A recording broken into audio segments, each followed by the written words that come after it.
A big victory for environmental groups. Good afternoon, I'm Kim Baez. The state Supreme Court today ruled against Governor Susana Martinez's administration in delaying the publication of certain pollution rules that were passed late last year. The publication of those rules is vital because that must happen before the rules can take effect. News 13's Katie Kim is live in Santa Fe to explain.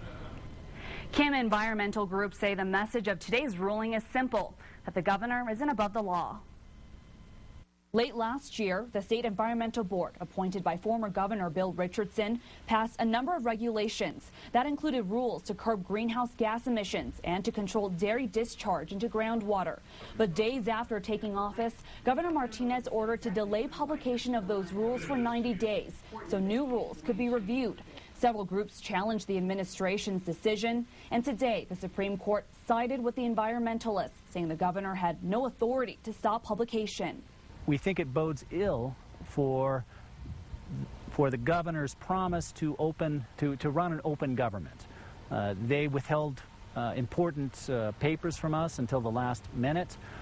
They tried to stop publication of these rules under the table without notice to anybody. Governor Martinez said throughout her campaign that rules to curb industrial carbon emission gases would hurt New Mexico businesses and families. Attorney Bruce Frederick claims Martinez's opinions on the cap-and-trade rules and her close relationship with dairy lobbyists spurred her to stop publication.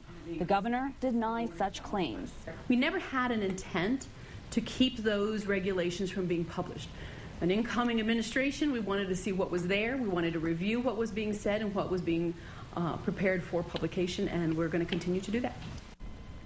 Now, today may have been a victory for the environmentalists, but they know they have many battles this legislative session. Several lawmakers have already filed bills to suspend certain rules passed by the former Environmental Improvement Board, including the cap-and-trade rule. Kim, back to you.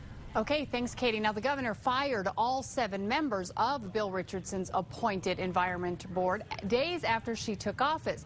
Well, today she did announce 4 of her nominees to replace them. James Casiano, who manages an environmental health program for Intel, Timothy Morrow, a rancher in Capulin, Deborah Peacocks, an attorney specializing in property rights and environmental law, and Elizabeth Ryan, a Roswell attorney also specializing in environmental law.